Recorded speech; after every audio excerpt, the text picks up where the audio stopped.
Welcome back to the Shacknews Awards 2025. There was this new console that released in 2025. It's called the Nintendo Switch 2 Entertainment System from Nintendo. And we are going to deliberate and vote on the best Nintendo Switch 2 game of the year. I'm going to list the nominees, and we're going to talk about them. And then we're going to vote. And no matter what, someone is going to be upset as a result of this whole video. Here we go. The nominees are Mario Kart World, Donkey Kong Bonanza, Hades 2. No Donkey Kong sample for that? It's just everything is DK. No, please don't. Metroid Prime 4 Beyond, Hollow Knight Silk Song, and last but not least, Pokemon Legends ZA. My God, what a murderer's row of video games released on this console this year. As the guy who was supposed to review Mario Kart World and still hasn't at the time of this recording, I feel like I'm probably most qualified to talk about this game alongside Steve, who's our resident Mario Kart expert and guy who imitates Mario live on the Steve Tendo show most weeks. Steve, when we went to New York to try out Mario Kart World before the release of the Switch 2, you kind of dog walked every journalist that was there at the game, and you had never played it before. Can you talk a little bit of just how unique the gameplay in this is for a racing game and for a kart game? You might be muted. Oh yeah, I think you have a Discord error or a Discord issue going on because he got hit with the blue shell. If he's having it, I can step in for him until he steps in. Yeah, I've been Sure, watching go his for it, Greg. streams. I've been watching like Steve's streams, and Steve's one of the best Mario Kart players I've ever seen. And this game is so deep, and I think it's on par with, like, I'm gonna say the magic word, like Tears of the Kingdom or Breath of the Wild. People will be finding things in this game for like decades. For however long it's out. And like everyone was, how long was Mario Kart 8 supported, Osif? Like it was like several years. 11 years. Yeah. Still back the Wii U. Yeah, I mean, like it's something like this, but like how that added tracks, like the shortcuts and stuff like that, were relatively easier to find. In this one, I just see people doing crazy stuff all the time when they're fighting Steve. I've seen other tricks in the game that I'm just like, how the hell did they shave 30 seconds off their time by bouncing around, going down and around this thing you'd never think to even attempt. Well, it's the introduction of the grind mechanic. Yes. And the wall ride, and also the removal of the hover nature of vehicles, like or like adding a hovercraft to it instead of the going underwater. Like there's just so many things, specifically the grind, where you can, if you come across a tree, you can hit the grind button and it gives you like another jump boost. Yeah. Right. So there's the meta is above the ground in a lot of ways, Greg. And it's like this combination of grinding, wall riding, and doing things in the air. And you can tell that because, like, even in the open world where if you want to practice these courses, which you can all drive to, like, they have that rewind feature. Like, they knew this was going to be needed if you're going to figure out can this work? And you keep rewinding and try it over and over again. Really intuitive. Nintendo's always innovative in that sense. Like, they knew that was needed if people are going to master this game. It was funny because at the April 2nd preview event, which I bring up a lot because, it was the first time I had hands-on with this game, the devs were like, no one is doing the grinds. Like, because people didn't understand there was like this whole new gameplay mechanic. And we were on that bridge, Greg, that's kind of like the Golden Gate Bridge. And they're like, hey, you can go on the right there and like grind up and then do the sweet jump. I'm like, oh, really? Because like on the surface, you look at the reveal trailer or something, Greg, and it's just like, looks like another Mario Kart game. But yeah, we are now, 6, 7, 8 months? Don't you dare. But like it's into this game's life, and people are still discovering new stuff. I think that's it's been a really interesting thing. And then it just got a patch recently that added new elements to those transition tracks. There's a lot of cool stuff happening there. Sorry, Steve, is your mic up? Yeah, am I coming through now? Yeah, go for it. Yeah, for whatever reason, I changed my microphone. that Windows. stupid shit. Yeah, it's like I just want to say it's like let's not think this is another Mario Kart 8. The steering is much different than compared to Mario Kart 8. It feels like they put a little more effort into like, oh, what can we do to make this not the same Mario Kart again and again? We want other people to play this game that they haven't touched before. And then, like, with the open world and everything, I feel like with the rewind, I feel like they had to do that to, because it would take way too long to reload and load in, load out, all that stuff. It's like just another, quality of life thing that they do just to make it nice and quick. I just wanted Yeah. to. Sorry, go ahead, Bill. Well, I mean, there's a lot of folks here that are far more into the Nintendo Switch 2 and just in general, you know, Nintendo IP and handheld consoles than me. But when I think about the best game on any platform, one of the things that I think about is something that is almost like in the DNA of that platform. Like you can't have one without the other kind of a feeling. And for me, I think that the best Nintendo Switch 2 game of 2025 is probably going to be, someone could still change my mind, I'm open, but as of right now, it is Mario Kart World. And the reason for that is because I think that long after a lot of the games on this list have come and gone and we've moved on to the next game, Mario Kart World is going to be here for the life of the Switch 2. It is going to be the game that almost everybody has. It's going to be updated for years and years and years. It's going to be returned to and played, and it's part of the DNA of the Switch 2. It is going to be, you think of the Switch 2, you think of Mario Kart World. And that to me is like why I think it is the most deserving so far until someone changes my mind in 5 minutes. Well, to piggyback on what you're saying, Bill, because I agree with you, I also think it is probably the most complete package here. From a broad perspective, it has single player and multiplayer. It has local play. It has online play. It has a variety of modes for both. It has an open world that's, it's doesn't stack up against open world games, but the open world does give you a lot of opportunities of things to do. There's emergent gameplay. There are P switches to find. There are all sorts of challenges you can make on your own. There's a variety of characters, all of which are some of Donovan's favorites. It just really feels like a celebration of the Mario's the Mario verse, I guess. And there's just so many ways to play and so much to do in this one game. It's incredible that they launched with it. I think it's probably the perfect launch game too. Last year we did that Road to the Top 96 where we ranked all 96 tracks in Mario Kart 8 Deluxe.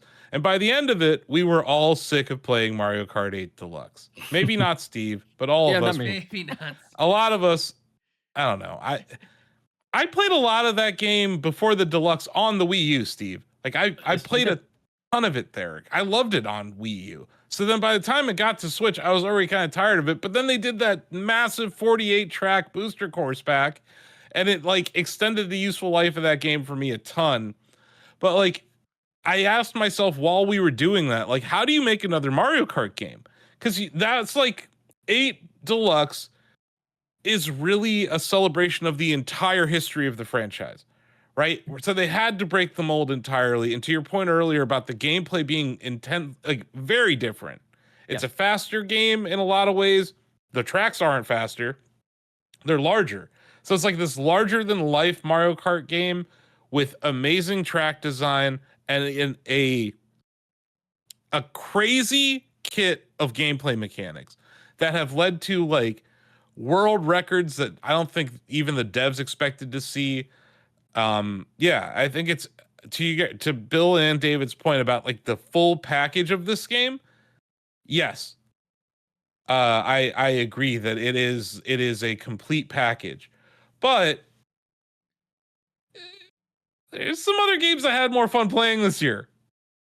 That's all I'm gonna say. Sorry, Greg. You looked like you're about to say something. Yeah, it's like there. what you said. It's like that's what Nintendo does and it continues to do is they make a banger game and then like it could be 10 years, 7 years, whatever. They're like, well, how do we make this better? And then they do it again. Like, they did it with Zelda. They continually do it with the Mario franchise. They did it with Donkey Kong, and now they do it with Mario Kart. Like, they're able to do this, and it's incredible to me that they can keep doing this. Because it is very safe. We'll just make Mario Kart 8. It'll be different tracks, different characters, different. You know what I mean? But now we'll do something different. We'll add grinding. We'll make it open. We're like they innovated every turn. It's incredible how they could do this with almost all of their mainline franchise games. And they added a netcode that allows for 24-player online gameplay in Knockout Tour. And Knockout Tour is like really the best part of this game. Yes. Like I think it's the most compelling pick up and play gameplay loop that you get. It's exhilarating, it's infuriating. It has all those elements of a Mario Kart game that you like. And boy howdy is it basically a ripoff of F-Zero 99. Anyway, sorry, I had to get that in there. I love watching Steve curse in multipliers when he plays Knockout Tour. That's Yeah, ridiculous. no, Knockout Tour is infuriating, Steve. Like it does It's not. insufferable. It's my favorite mode, and it's insufferable. I hate it, and I love it. It's the same. It's Yes. everything. Everything that he said, I agree with. It is an 'cause infuriating. those moments where you just like you think you're going to be like top 4, but you get sniped at the last second. The rubber banding in Knockout Awful. Tour is the most intense nonsense I've ever come across. And as someone who likes racing games, that ain't a racing game. That being said, with this new update, Steve, did you see that you can do custom items and like all these cool things? did. And like there's a really cool update, version 1.4 that just shipped, that I think made the game materially better. It addressed the worst track on the map, Koopa Troopa Beach, which completely sucks, but they've like actually addressed it. It seems like a game, to your point, Bill, that's going to continue to evolve with the system over the long arc of time. Where, yeah, maybe some of these other games you picked up and you played it, and then you kind of moved on with your life when you were done. Unless anyone has any more to chime in with Mario Kart World, I'd like to move on to the next Yeah, game. you know what? I'm just gonna say it's not for everybody. It's not everyone's cup of tea in terms of racing games, but just know that going in that it will take a little bit to get used to driving wise if you're gonna pick it up this year. But even like from a novice standpoint or like a little kid, you can just hand them free roam. Oh yeah, And they'll have a blast just driving around and like running into penguins or whatever. Like the random stuff. Like this game is like David, you mentioned it, it's a celebration of the Marioverse, but also the soundtrack is a celebration of every Mario game ever. Yep. And it is, there are references strewn throughout the free roam world that are, you'll be literally driving around and you're like in Moo Moo Meadows all of a sudden, you know? It's like that. Before we move on, like the lead up to Rainbow Road in the Grand Prix, I think is the best moment in the history of the Mario Kart franchise, where you're just like, wow. That's where it really stunned me, Steve, where I was just like, this is... well, I love it. That's probably the best moment in the game. Yeah. And so like the high points are insanely high in this game, and there aren't that many low points. So yeah, I do want to give it some of its flowers, even though I am a fan of the more traditional racing games. Also, Kirby Air Riders isn't on this list of nominees, and that's a crime against humanity, or Kirby manity. I don't know that it's strong enough to go up against these. It's- the Curb-manity. The when- Curb-manity. The current Yeah, I'm just saying, like, it's... I just want, like, because we're talking about a racing game that came out in 2025 on the Nintendo Oh. Switch 2. I just wanted to I got mention you. I Kirby got Air you. Riders not being on this list. But that shows what a strong field this is. A stacked Absolutely. category. Absolutely. I just wanted to give Kirby their flowers, and Kirby ate the flowers. Breaking news. So It yeah. turned into a bouquet. Yeah. Yeah. Next up, we got a new Donkey Kong 3D game. It's called Donkey Kong Bonanza.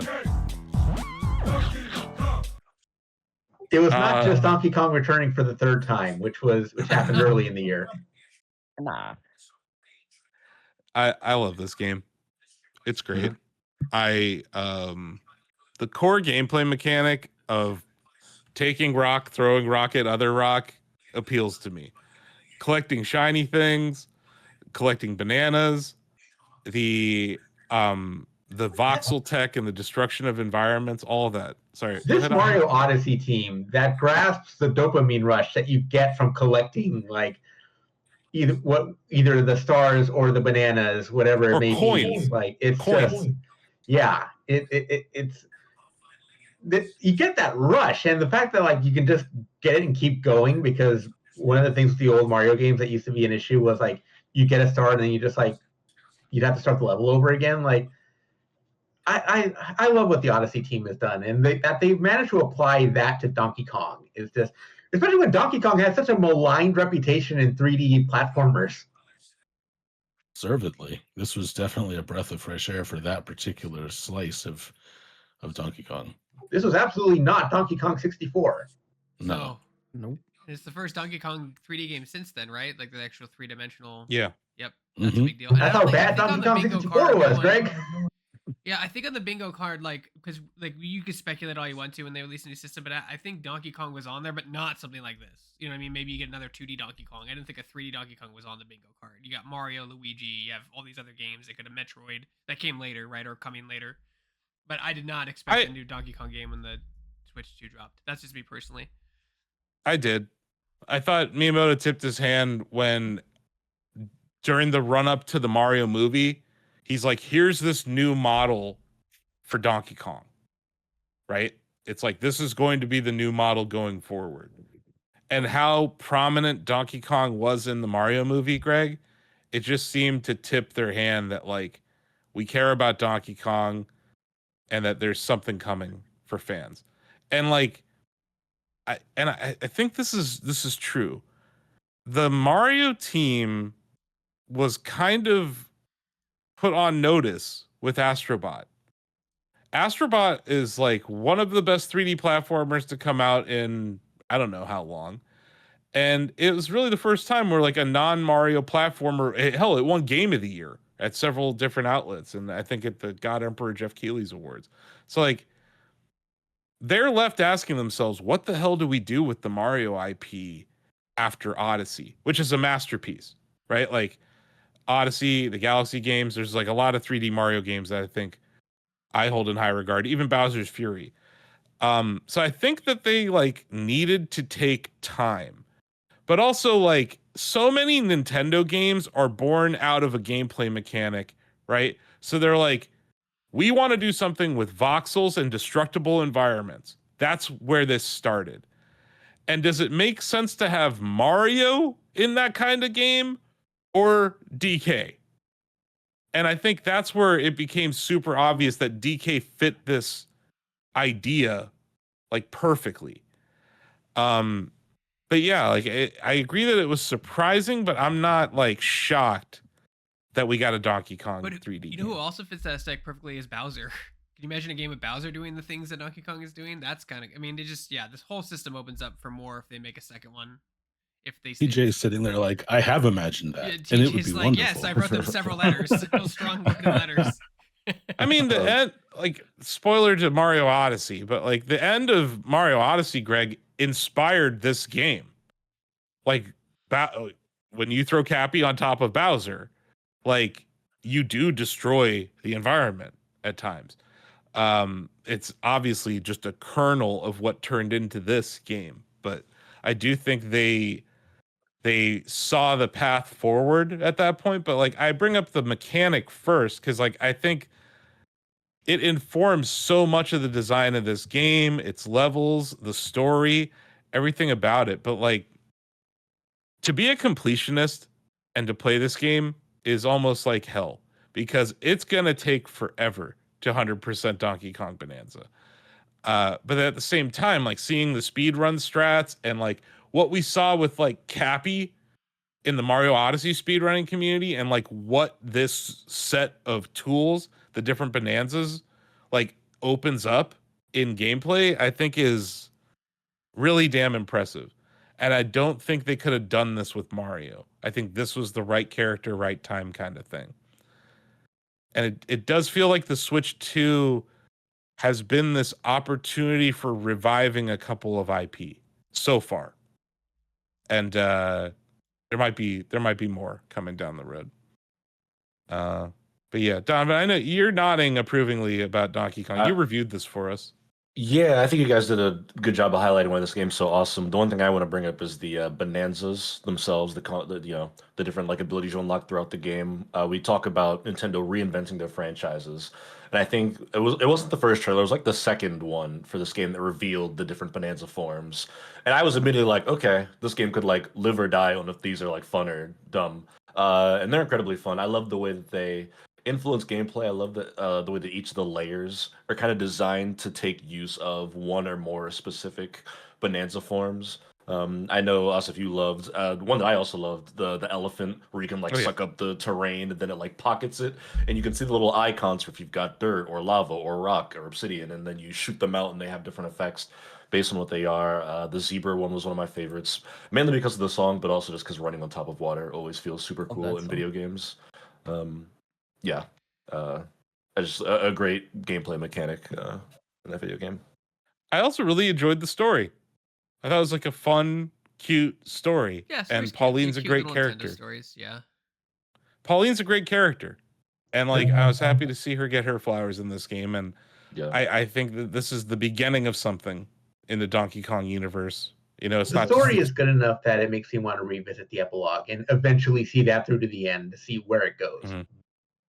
And they did add the Emerald Rush DLC, which like embraced the best part of the game, which is just destroying stuff for me. But yeah, like I was enthralled with the gameplay mechanics right when I picked it up. It took me forever to get through past the first level because I was on a mission to destroy everything in sight. And that's before you unlocked all the bonanzas. So it's like I think it's just a very unique game. That oddly enough pushes the hardware to its limits, which was kind of disappointing to see in a launch year. So I do want to mention that before we move on. The boss battle, Donovan, where you're looking at 15 frame per second hands moving at you and lava that just appears under you because the game is literally chugging that hard. It took away from the But it was enjoyment. the only time that happened though, is that boss battle. I didn't see frame drops. There were bonus 99% rooms of that my playthrough. there Yeah, was there are- there was bonus there were bonus levels. There were times where it from the chugged. Go Rush stuff. It yeah. shows up in the epilogue too, Greg, a lot. There's some growing the pains. island. No, No, I'm talking about like the new game plus, like when you go back and the other Bonanza, like the Elder Kong challenges, like those, it shows up again. Like there's it's just not- times where they do too much and it slows it's down. not it's not sorry, Asif. It's not as bad as in the final a little bit, but it does chug along for the post game stuff. But Steve, it was like disappointing, right? You're at this ultimate moment and the set pieces are outstanding and everything, but like it's I don't- literally chugging. Honestly, I don't want to say it was disappointing. I mean, it's I don't know. I mean, yes and no. It didn't hinder any of my fun with the game at the end. Likewise. But it was just like, you know, I get people will be like, oh, well, there's a new system, new hardware, new everything. Why is it chugging along already? It's like, well, what are we gonna get a year from now if we try to make another that it's gonna chug? But no, it didn't take. I wasn't disappointed. Yeah. It's where like I was playing that game and I kept being like, Donovan gave this a 9? Like, what's wrong with Donovan? Why did he give this game a 9? And then I get to the end and I'm like, oh, yeah. I agree. It's a 9 out of 10. Sorry, it's not a 10 out of 10 game. And that's the only thing. But it was enough to actually bother me. I was like, no, it's not a 10. But hell, a 9 is a great score to give it. And like I said, I haven't had more fun playing a video game this year than in Donkey Kong Bonanza. Yeah, and I It know, is David, I know flat you out had fun. a hard time getting into the game, but I kind of like, it reminds me of like Breath of the Wild. I hated that game when that game came out because I was like, I'm just dying. I don't know where to go. Everything's killing me. Like, I can't go anywhere. I'm sliding everywhere. And then, like, after putting in some time and understanding what the game wanted of me, it then opened up. And I called you, I'm like, this game's amazing, because I was struggling for that game for weeks. I was just like, I don't know what I'm supposed to do. I'm frustrated. I'm not having fun. And then all of a sudden it just clicked. Like, finally the game's like, no, do this. And I did that. And I was like, oh my God, I get it. I hear you. Since you addressed me, I'll just say I hear you on that. But I don't.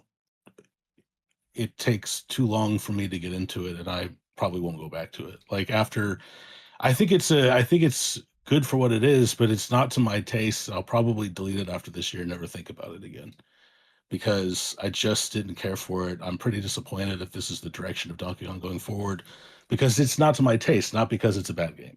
That's all. And I think if the platforming had been more present early on, I would have gotten into it right away and probably would have really enjoyed it. But since it's not, like the destruction and stuff just doesn't really do much for me. And it's totally personal preference. Nice.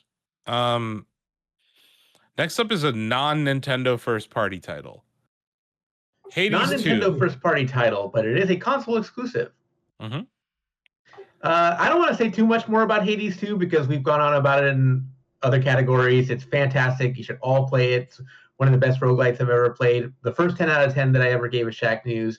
But I will say that for Nintendo Switch 2, you can play it in docked mode and get 1080p and 120 frames per second, and that is the ideal way to play it. I absolutely love this game, and there's going to be I need to see time to the other games in this category or we'll be here all day, but I would absolutely 100% recommend this, and it is a fantastic game, and it looks beautiful on Switch 2. Yeah, I think it is important. Yeah. It is important to note that it is one of the best performing, like literal performance titles, like that showcases the hardware of the Nintendo Switch 2, like flawlessly. You can play it on Switch 1, but come on. If you have the bigger stuff, then you want to experience it the best way you can. And this was a game that was at the April reveal, right? Like they were like, hey, we're going to drop the 1.0 later this year. Yeah, it's just an excellent video game. It looks great. Because to a lot of people, like, yeah, Hades was like PC first, but Nintendo Switch was the first, for me included, Nintendo Switch was the first version of Hades that a lot of people played. So it was nice to see that everyone remembered that, and they brought Hades 2 to Switch 2 first. Yeah, an excellent nomination. Another game that runs at 120 FPS in performance mode on the Nintendo Switch 2 is Metroid Prime 4 Beyond, which Donovan, you also reviewed this year. This is crazy because we got Donkey Kong and Metroid. Samus is back also in the year 2025. This game just came out at the time of deliberations. I think it was released like last week for us. So I don't know if everyone's been able to spend time with it. I had to pull myself away from the game to like do other stuff this weekend. I absolutely love this game. Talk about it was 8 years or longer of development hell, a complete reboot of the franchise. Reggie was president of Nintendo of America when they announced it. And now we're sitting here with the Doug Bowser administration about to come to an end. There was a lot of this could have turned out far worse than it did, but it ends up being one of the most surprising titles of the year for me, Donovan. Yeah, it's just such a strong and just smart first-person shooter. I think the Metroid series has always blended puzzles into its gameplay very well, and I just love what Metroid Prime 4 Beyond proposes. I love the way the psychic powers go into solving environmental puzzles and creating the moats and throwing them into different sockets and moving things in the environment and pulling levers and stuff on doors remotely. I think the Switch 2 of it all is really special, although this is a game on both the Switch 1 and the 2. I think the mouse controls are really fun on the Switch 2. I think the jury's still out if those end up being worthwhile by the time it's all said and done, but in this game, they're great. They're really fun to use if you have a proper setup to make use of them. And the game is just stunning. I didn't even like having to traverse the open desert areas in between locations, but damn, is it beautiful. It looks fabulous, and Samus is just awesome as a protagonist, and she's great in this game. You know, I was talking to David about this over the weekend because, like, David, you brought up the point. It's more Metroid Prime, right? Which is not a bad thing for context. Right. Yeah. No, but it is. The thing I realized is I missed that. Like, I genuinely missed Samus in first person, like this character. Dread didn't really land with me as much as other people. And this, I'm instantly hooked. And Tom, you brought it up. It's how the psychic powers inform the puzzle and gameplay mechanics in this game are super cool. Like how all of that ties together is really cool. This game reminds me of why, like, it's going to sound weird that I say this. This game reminds me of Halo Infinite. It's like doing what Halo Infinite was trying to do. Where it's essentially a reboot of the campaign in Metroid Prime, right? Like you don't need to play the other games to play Metroid Prime 4. You don't have to have any knowledge of the series at all. It's a way to reintroduce an IP to a whole new generation of players, right? And it does it in a super polished fashion. Like Retro deserves so much praise for the art in this game, the gameplay mechanics introduced in this game, the implementation of all of that, and staying true to the Metroid franchise. Like when we first saw the motorcycle, that Viola motorcycle in a trailer, David, both you and I were like, oh no, what is happening to our Metroid? I can say categorically that they implemented it in a way that was super true to the franchise. Like it is as easy to call up Viola and hide Viola as it is to turn into a morph ball and back out. And like, how many times, Donovan, have I felt like an idiot because I couldn't get through a doorway in this game? And the answer was to turn into a morph ball and find some random pathway. And all the intricate details of those pathways and how they hide like missile upgrades in those little shortcut areas. Like there is so much detail in this game that it is stunning, and it has thrown a complete wrench into my decision for what my vote in this category is going to be. Because like this is the best technical showpiece on the Nintendo Switch 2. Like it just is. Like Yes. it is 4K 60, it's 120 hertz, 1080p. It looks outstanding in handheld. Like everything I wanted. Like you mentioned, it showcases the mouse controls in an actual useful manner. Like in a way that people who play PC games would actually enjoy. Like this to me is like so damn impressive. And it has thrown a complete wrench into my vote. So I'm not entirely sure how I'll vote, but it's undoubtedly one of the best Nintendo Switch 2 games released this year. I would argue it's one of the best games released this year. But yeah, Phenomenal. Like it felt like, this is what a Switch 2 can do, and then also like this premium product and in the best way possible. Definitely feels good to get back into Prime. Which is why I don't think that, and I haven't played this part, so I can't say for sure, but I don't think that Donkey Kong Bonanza did push the limits of the Switch 2 hardware. I wouldn't be surprised if that team felt a little rushed to have the game out for the launch window. Because if you look at what Metroid Prime 4 can do and you look at what other games in this category can do, maybe they just had more time to optimize. I'm not sure, but I don't think Bonanza's chugging, the areas where it chugs, should be taken as an indicator of the of the limits of the Switch 2. I think no, it's definitely a design thing, right? Yeah. Like it's an engine thing, it's a design thing. It could also be an implementation of DLSS, David, where like they're using super sampling in Donkey Kong, and that can lead to frame issues. So I think there's a combination of factors there for sure. And then just to play to your point, David, like Donkey Kong is like that's not like any other Donkey Kong we've ever gotten before. And Metroid Prime, it's great, but it is more Metroid Prime. Like this is not their first rodeo. You know, it's Metroid Prime 4. They've done 3 other ones. They know what they're doing. It's probably right? running on new tech though. It's probably It running is. on new tech, which is my point. It's about tech.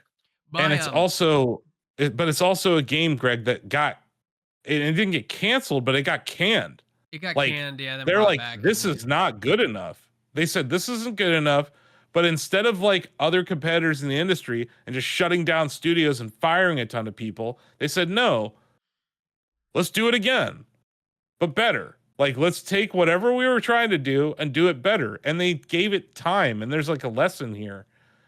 And I think you're right, David. Maybe Donkey Kong Bonanza was done in a different timeline. But like for this to be canned and then rebooted and all that, Greg, for it to come out in this level of polish, I think is a huge win. Because other companies would just straight up shut down the studio and take the tax write-off and just forget about the game entirely. I think Nintendo deserves Nintendo deserves some praise for at least being patient enough to allow this to cook, because it's really, really good. No, again, I'm not saying like David's point. I'm not saying the game's bad, but it's more Metroid, and that's not a bad thing. It's more Metroid. Like, how many years has it been? 8. Hmm. It's been 8. That's just the since development Prime of 3. Prime. That's been a Like, long time. It's been forever, man. Like this. Oh, it's more like. How long have people waited? Is my point. Like I think Metroid more Prime. the saturation of the genre of people Been trying to 18 be years games since- trying to Especially for be a game that's Metroid. not as big in 18 Japan. years. Yeah. 18 years. You can't use this. Oh, it's more Metroid. It's been 18 fucking years. There are kids who were born when Metroid Prime 3 came out they're going to college. You can't. It's a terrible argument. Like it's true. It's terrible. It's an It's argument. true, It's not a terrible argument. But it's like we got Donkey Kong 64 sucked so badly that we didn't get a 3D Donkey Kong forever.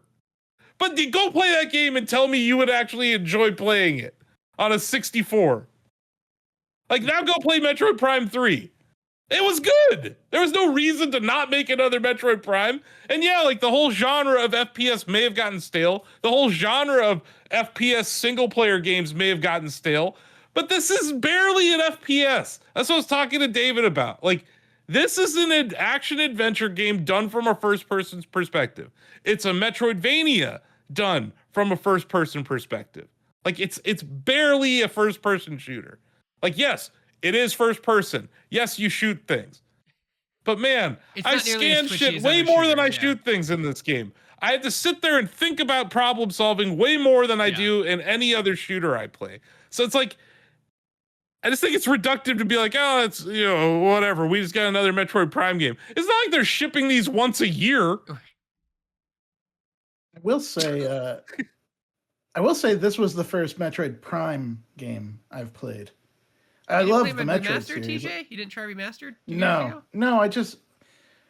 There was a time where I was like thinking, where I was basically like, I don't want to be behind the visor. I want to see Samus. Screw this. This sucks. Stupid. And and I still kind of feel that way, which is why I love like Dread, and Fusion is probably my favorite. But like, this was fun. This was a fun. What's the word for it? This was a fun introduction for me to this style, because it feels from top to bottom the way that a Metroid game should, to Greg's point. It feels right when you're just plopping enemies with her little lemon gun. It feels right when you morph into the ball, and it's just so intuitive the way you move around. Like dropping bombs to boost yourself up and then dropping a bomb in the air, hitting the rockets, everything feels the way I want a Metroid game to feel. And it makes me almost feel bad that I never gave Prime a chance, because I didn't like the first person style of it. TJ, you weren't alone. When they announced that it was be first person, it was like, I remember that controversy. I remember hearing it on the schoolyard. I remember reading it in magazines. Metroid should be 2D. It should never be first person. I remember there was so much argument when it came out on the GameCube, and it came out, and to everyone's point, it was great, right? Everyone enjoyed it. It's just like the engineered debate all over again. The game's ruined, terrible game, but like one section, it's all the knee-jerky responses. But yeah, I'm glad you enjoyed it. Yeah, and I can see to a certain extent why it took so long, because you have to remember, Metroid Prime 3 came out in 2007. Metroid Other M came out in 2010, and that never is mention Other actual M garbage. to me. Never mentioned that is actual garbage. Never mentioned that game. That was no good. That did irreparable damage to this series for a long time. And you're with us, right? It was no good. Made Nintendo very reluctant to take another risk on it until we finally got Metroid Dread, which I love. But people wanted this for so long. It was announced so long ago. And to see it finally come to fruition and play like everything I would want a game to play like with a Metroid title on it, it's so good. Yep. I think there was a lot of hype, a lot of intrigue, a lot of misinformation on the internet about it. And this could have sucked. This could have been a 5-minute. This could have not even been nominated. But the fact that Donovan's like, this is the best game, it's technically, like just pure technically or technologically, it's the best Nintendo Switch 2 game. It's the best optimized, it runs the best, it looks the best. Like as a single player game, right? Even Ignoring the Cyberpunk? What'd you say? I'm saying I'm first just curious. party. Oh, first party. Okay. I'm saying first party, but I would even say just gameplay wise, I would rather like gun to my head, I'm playing Metroid Prime 4 over Cyberpunk. So am I. Yeah. Like I love how polished this is. And it's a I believe you called it like a showpiece. Yeah. That's what it is, yeah. Like a technical showpiece for the Nintendo Switch 2, from the first party perspective at the very least. Like, yeah, we've seen Ubisoft with like Star Wars Outlaws and like some others like Cyberpunk and Street Fighter 6, and we're gonna see Resident Evil 9 next year. Like, there's gonna be really impressive technical marvels on this system. But from a first party perspective, I am absolutely stunned by this game. I don't know. Is there anything else we want to add to this before we move on? Nope. 18 years in between games is not, it's just more blank. Especially coming from the guy who buys COD every year. That regurgitated trash FPS series. There, I said it. And I don't have to gavel myself either.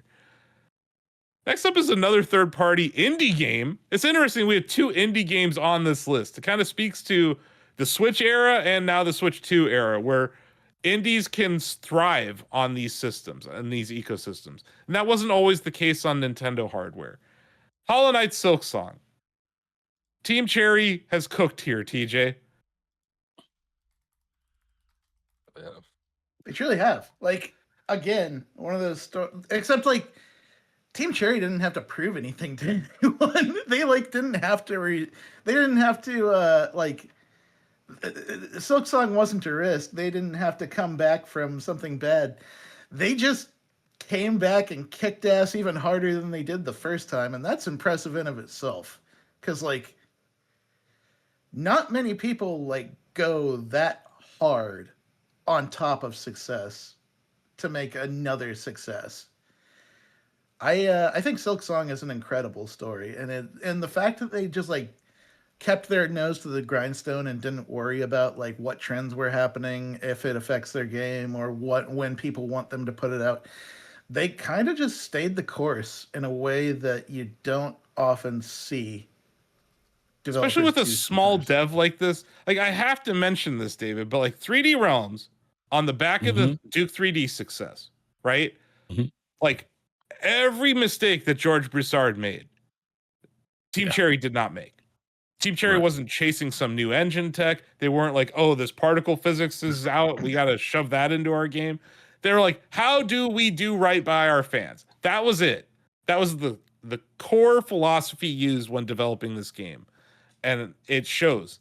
Not to like, and since this is the Switch 2 category, TJ, it's important to mention that like it performs insanely well on the Switch 2, better than even like I think the PS5 had some issues when playing this game, but like that this is the best, like one of the best ways to play this game, I think is also pretty special and why it deserves to be here.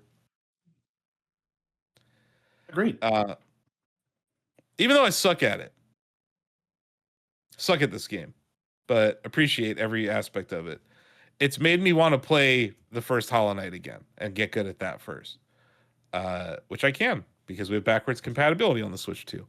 But yeah, like tons of expectations, all the expectations met, literally broke the internet when it came out on all the storefronts. Like lots of superlatives for Team Cherry this year, and yeah, at the bottom line is the game's good, right?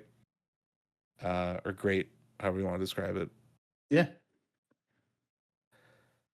Last but not least, in the year of our Lord 2025, I like a Pokemon game, Donovan. Like I love a Pokemon game. I beat it. I beat a Pokemon game. I actually played it to completion, which it's been like 20 some years since I did that. Pokemon Legends ZA is a delight. It's just a delightful game.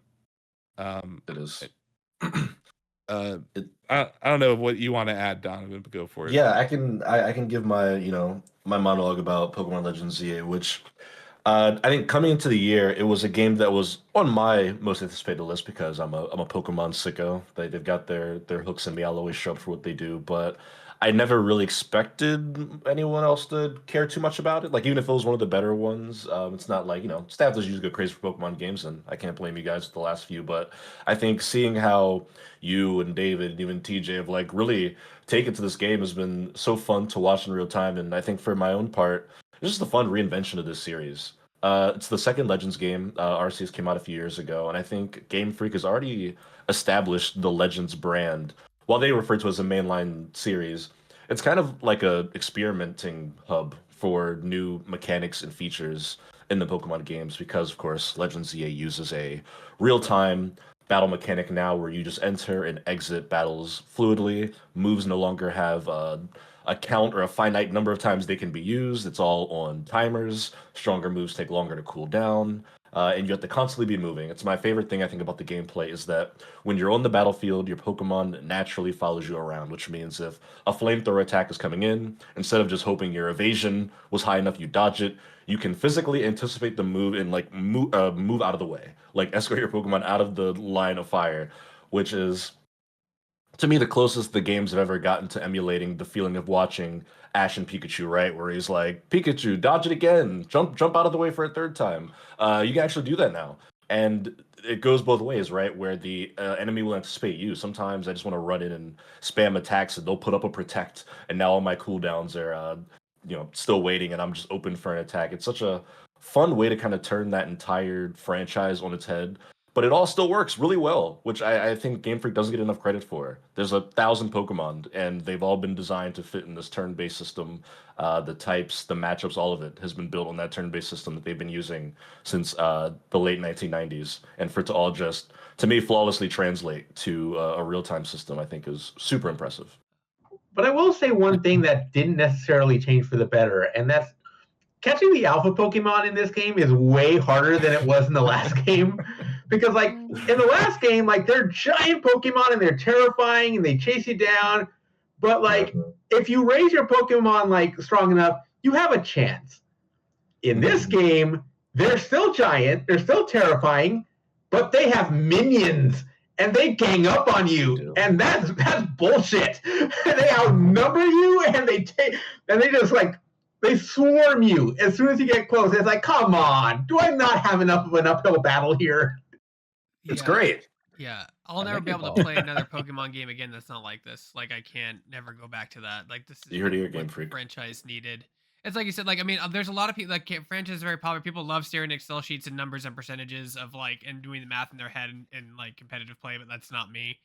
I've played a lot of WoW, and at first glance, this looks like WoW, but it's so much deeper than that because WoW is very like just don't stand in the circle. This one, there's a lot more going on between your how you're aiming your Pokemon, where you are when you launch the attack, what the opponent's doing. Like you're juggling a lot, and it's much more engaging than just doing math in your head at a screen for 10 minutes before selecting a move. I can never go back to another game like that's not like this again for Pokemon.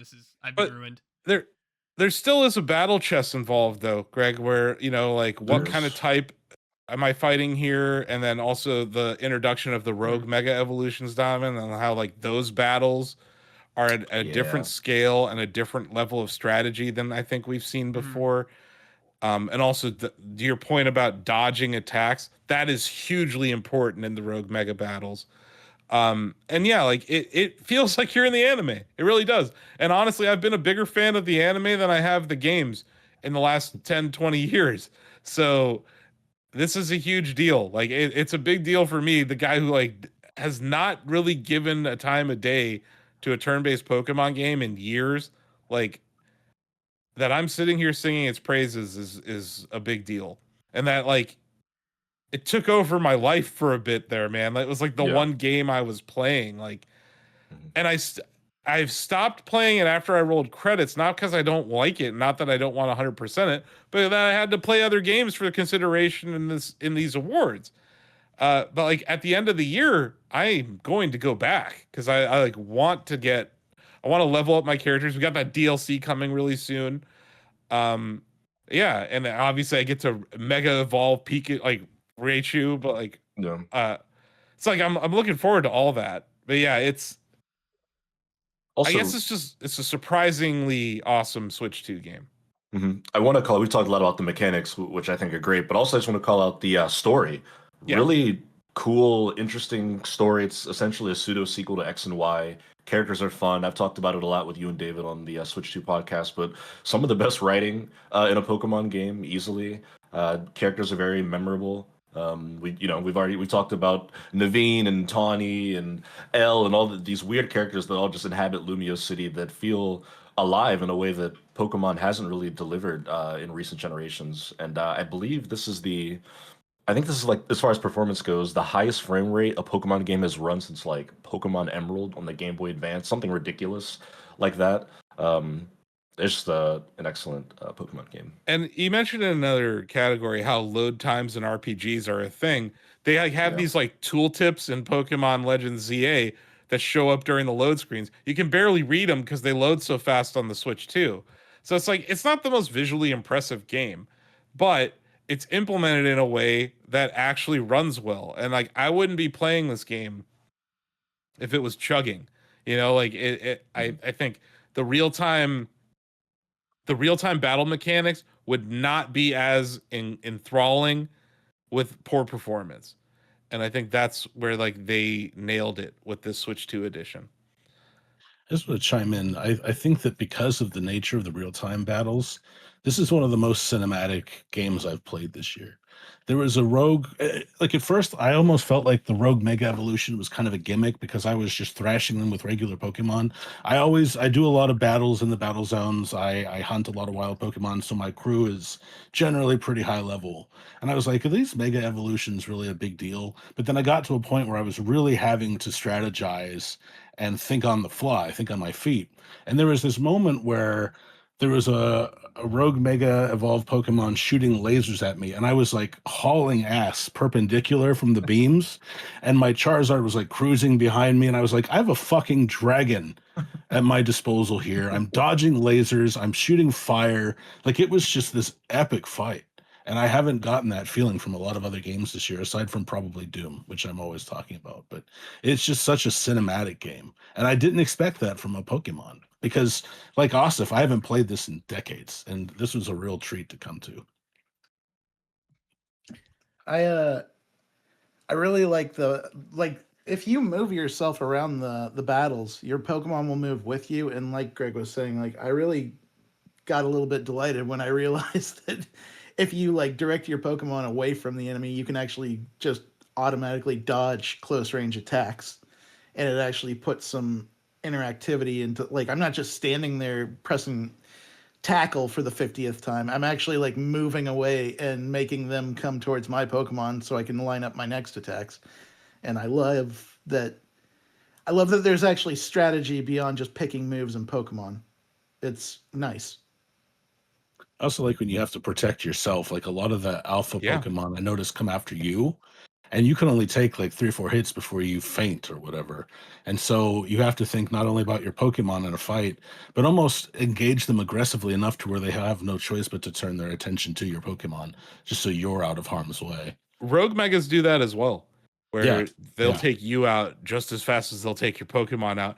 I want to talk about team composition before we move on, though. Like, it feels like more strategy than I've ever had to deal with in a Pokemon game, Donovan. Like, I don't know, maybe it's just the 1,000 Pokemon that are in the decks now and how that influences gameplay, but like maybe it's just me not knowing some of these matchups, but like having to train up your Pokemon, having to get your Mega Evolution stones, right? And like all these things, and like having these guys that you keep in your box because like you're like, you know what? I'm gonna have this grass type that I'm not gonna use, or I'm gonna have this one that's like all poison attacks, like that I won't always bring out. Like, you know, some like I'm a huge Pikachu fan, but like for the back 2/3 of the game, I didn't really use Pikachu at all. Because I had either better mega evolving Pokemon or just terrible matchups, right? It's like it was interesting to see how well designed the Rogue Megas were. And the other thing is like the gameplay loop is so damn fresh where it's like the way you go through the campaign is like one day you're doing a promotion match and you have to grind in the battle area, the battle zone to, get your ticket for that. Other times you're dealing with rogue megas.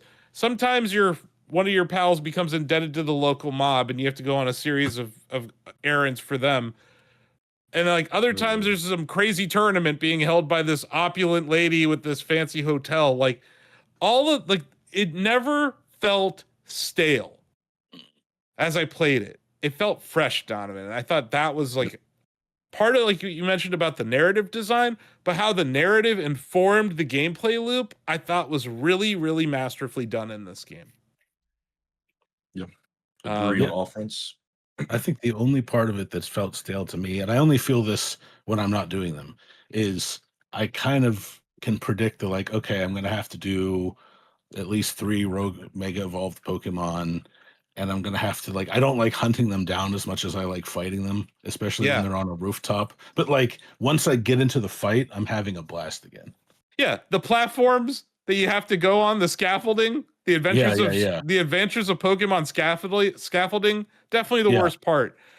What I'll say about getting to the rogue megas is one thing, but getting to the promotion matches becomes really interesting, Diamond. Or sometimes they take you down to the sewers for this side story, or maybe a laboratory somewhere, or these different moments in the narrative that inform these bigger gameplay milestones. I thought that all that was really neat. Mm-hmm. But yeah, it's great. The least going into this year, I did not expect to be talking this much and gushing about a Pokemon game, but here we are. Okay, I feel like we've talked about these enough. We ready to vote? I think so. Yes. Okay. I'm scared. I'm going to start with Steve, host of the Steve Tendo Show, someone who's streamed Nintendo games all the time on the Shacknews streaming platforms. Oh, God. Let's see. Oh, this is really hard. I'm going Pokemon. Wow. Out the gate with a Pokemon vote. From the Steve first Tendo blood. vote. Yeah. Wow. My 100 plus hours on the game would judge me another way. Okay. I watched your stream of it. I figure you have a new save that you're playing on stream. Yes. But yeah, I know you're heavy into that. That's interesting. I think Donovan. I'm one of 4 directions, just saying. Saying that before. Sorry. I am also going to vote for Pokemon Legends ZA. Interesting. David. Mario Kart World. Okay. Denny. Yeah, I'm on the fence. I'm actually gonna give love the Metroid Prime 4.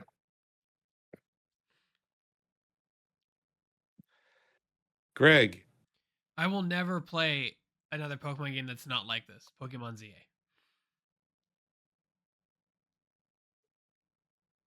TJ. I got a Smash Bros. Ultimate Samus, a Metroid Dread Samus, and I reckon I'm going to have to add a Metroid 4 Motorcycle Samus to my collection because I love that game. You talking about Amiibo? Mm-hmm. Viola. Yeah. I'm going to go with Metroid Prime 4. What a wonderful game. Ozzy. Hades 2.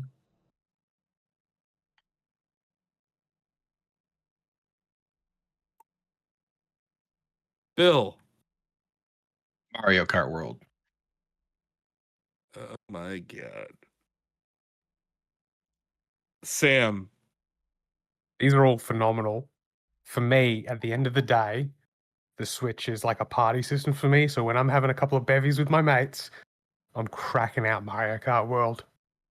It's got to be that for me. My God.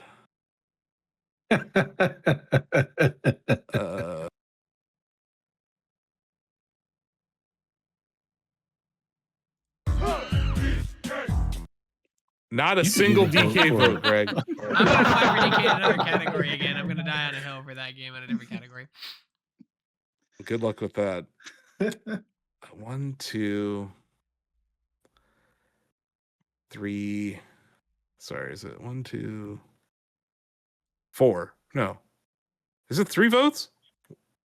Bill, David, Sam voted for Mario Kart. Yeah. Donovan, Greg, and Steve voted for Pokemon. And Denny and TJ voted for Metroid. Ozzy voted for Hades 2. Ozzy's like the green party of the Shacknews Awards. God, I could really throw things out of whack here. Do it. Sow some chaos. Why not?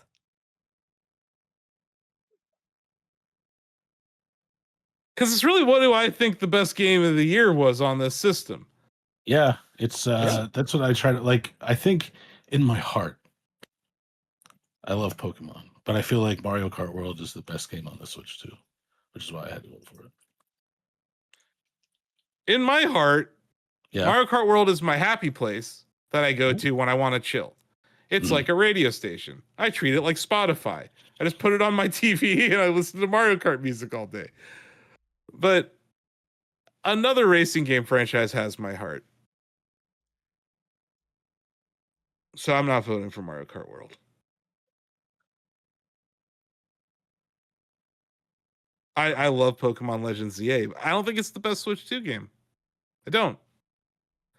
It's not, it doesn't push the hardware. It's just that there's finally good enough hardware for their donkey of a software stack to run well. Like, no offense to Game Freak, but some of their games suck. Like, Don't like mountains of submenus and math. I'm just, no, but I'm talking about Scarlet and Violet specifically, Donovan, when that shipped on Switch 1, right? Like, it was bad. Like, you gave it like a 7 or something. Yeah, performance was terrible. Yeah. And it's not that, like, I love Pokemon.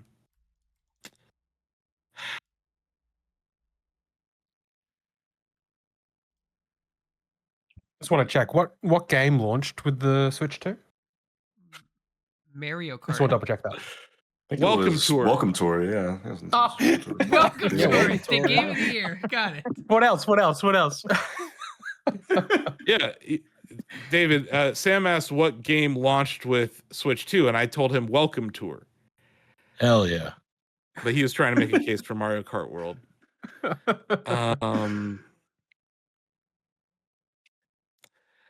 I'm gonna.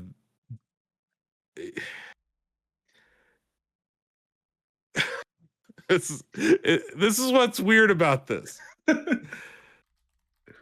If I vote for a certain game, Ozzy will determine the winner. Because he's the only person who didn't vote for one of you don't want that. You can't overthink it, man. You got to vote with your heart, not with just vote with your heart. Yes, what's your other question, Sam? Which of these games can you play as a cow? Objection. Now you're really appealing to the judge. Yeah, geez, way to appeal to the vote, right? Cut me deep, Sam. I'm not here campaigning, man. I was the first cow main in the history of the world. How dare you, sir? How dare you bring up cow? Sustained or sustained, but Parabitty Buddy his ass. The bee. If I gotta make love a coin subtle, coffer. We gotta have more variations of coin coffer. Oh, Chain Chomp. Yeah, who's not in that game? All right, Chain Chomp. He's only been a staple Chain of the franchise Chomp. for decades. Justice for Chain Chomp. You know, I think If I think my shoulder healed a little faster thinking about how wonderful Mario Kart World is. Now that I think of it, I think I just feel like the healing process was smoother based on the joy that game brings the world. if I may make a subtle suggestion, Asif, listen to your heart and then your vote cannot be wrong. TJ, that's actually not bad. Into song. TJ, this weekend, I was talking to Donovan about this earlier today on Slack. This weekend I fired up Metroid Prime 4 Beyond. And I just sat there on the menu screen and like jaw dropped because I was like, this song was like, it just hit me in the feels. I love Metroid Prime 4, man. I'm voting for Metroid Prime 4. I have to. Like, I think it's categorically the best. It is a showpiece of the system. And I'll be honest with you, man, I don't enjoy playing Mario Kart World online. I just don't. Like, yes, this netcode's good. Like, my favorite part of Mario Kart World is free roam, which most people hate or don't like, right? Or think nothing of it. And even David, you mentioned it. It's like, yes, it's there, but it's not the selling point. It's okay. Steve doesn't either. Steve voted for Pokemon, and Steve has over 100 hours in Pokemon. I have like 80 hours in Donkey Kong Bonanza, but I have a feeling I'm going to have a lot of time in Mario and Metroid Prime 4 when it's all said and done. And I am just encapsulated by it right now. So I have created a 3-way tie here at the Shacknews Awards between Metroid Prime 4 Beyond, Mario Kart World, and Pokemon Legends ZA. And the person who didn't vote for any of these will determine who wins.